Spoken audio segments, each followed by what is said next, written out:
Now see the implantation आपका जो last process था फर्टिलाइजेशन के बाद। इम्प्लांटेशन क्या होता है क्लास? इम्प्लांटेशन का मतलब है अटैचमेंट होना ब्लास्टोसिस्ट का यूटेराइन वॉल से। ठीक है, ब्लास्टोसिस्ट आपने ये देखा था ना, ब्लास्टोसिस्ट का फॉर्मेशन हो चुका था।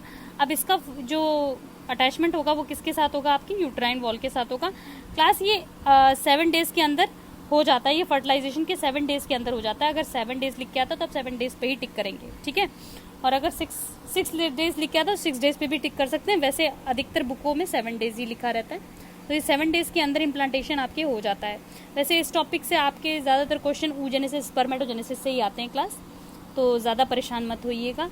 इस चैप्टर से आपके जो क्वेश्चंस आते हैं मोस्टली आपसे oogenesis स्पर्मेटोजेनेसिस का प्रोसेस आता है और फर्टिलाइजेशन पूछ लिया जाता है कि फर्टिलाइजेशन है क्या। ठीक है, और कुछ मेन चीज़ें छोटी मोटी आ जाती हैं, जैसे कि क्रोमोसोमल डिटर्मिनेशन, जो अभी मैं पढ़ाऊंगी आपको क्लास।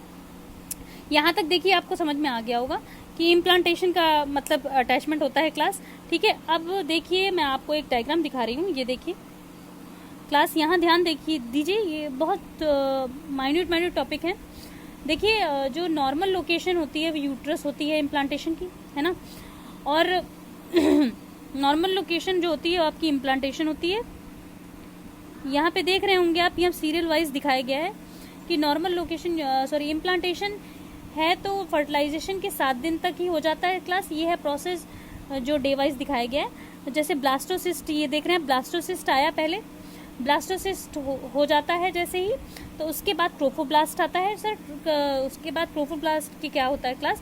एक चीज़ और इम्पॉर्टेंट है, ट्रोफोब्लास्ट होता है जोना पेलुसिडा लेयर के कारण ही इसका फॉर्मेशन, मतलब इसका जो इंटरेक्शन जोना पेलुसिडा लेयर के कारण ही होता है। ट्रोफोब्लास्ट का जो स्टेप होता है उसका, क्योंकि स्पर्म जो लेयर होती है जोना पेलुसिडा लेयर ही स्पर्म को आने के लिए अंदर एंट्री देती है क्लास। ठीक है, तो आपको हमेशा ये याद रखना है क्लास।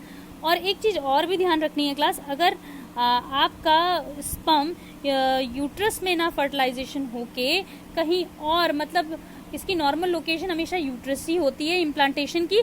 अगर इम्प्लांटेशन कहीं और हो रहा है तो इस प्रोसेस को कहते हैं एक्टोपिक प्रेगनेंसी। ठीक है, इस टॉपिक को एक्टोपिक प्रेगनेंसी कहते हैं क्लास। अगर यूट्रस में ना होकर इम्प्लांटेशन कहीं और हो रहा है, मतलब कहीं और एरिया में हो रहा है, यूट्रस में ना होकर इम्प्लांटेशन कहीं और होता है, तो इस प्रोसेस को एक्टोपिक प्रेगनेंसी कहते हैं क्लास।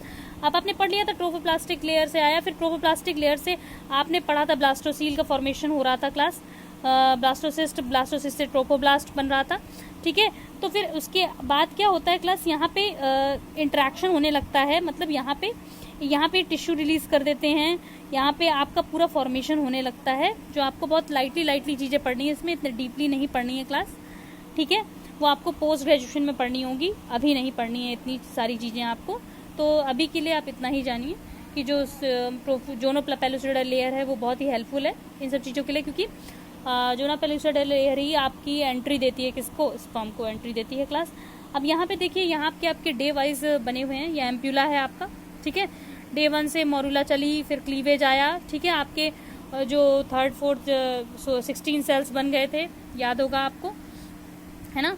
तो 7 डेज हुआ, यहाँ पे देखिए 7 डेज हो रहा है। 7 डेज के बाद 8 या 9 डेज के अंदर ही लास्ट स्टेज ब्लास्टोसिस्ट की फॉर्मेशन 6-7 डेज के अंदर हो जा रहा है। फिर इम्प्लांटेशन आपकी 8 to 9 डेज के अंदर हो जा रही है क्लास। ठीक है, ये रही आपकी ओवरी। ठीक है, ओव्यूलेशन यहाँ से स्टार्ट हो रहा है आपका, तो ये आपका फर्स्ट डे से चल के यहाँ पे आपका यूट्रस में फॉर्मेशन हो रहा है इम्प्लांटेशन का क्लास। इम्प्लांटेशन आपका यूट्रस में हो रहा है। देखिए ये अपने जो आपके मटेरियल है, टिश्यू है, अपने रिलीज कर रहा है और इसके टिश्यू से मैच करके यहाँ पे इम्प्लांटेशन का फॉर्मेशन होने लगता है। फीटस का डेवलपमेंट एक तरीके से होने लगता है, एम्ब्रियो फीटस का। ठीक है क्लास, थैंक यू।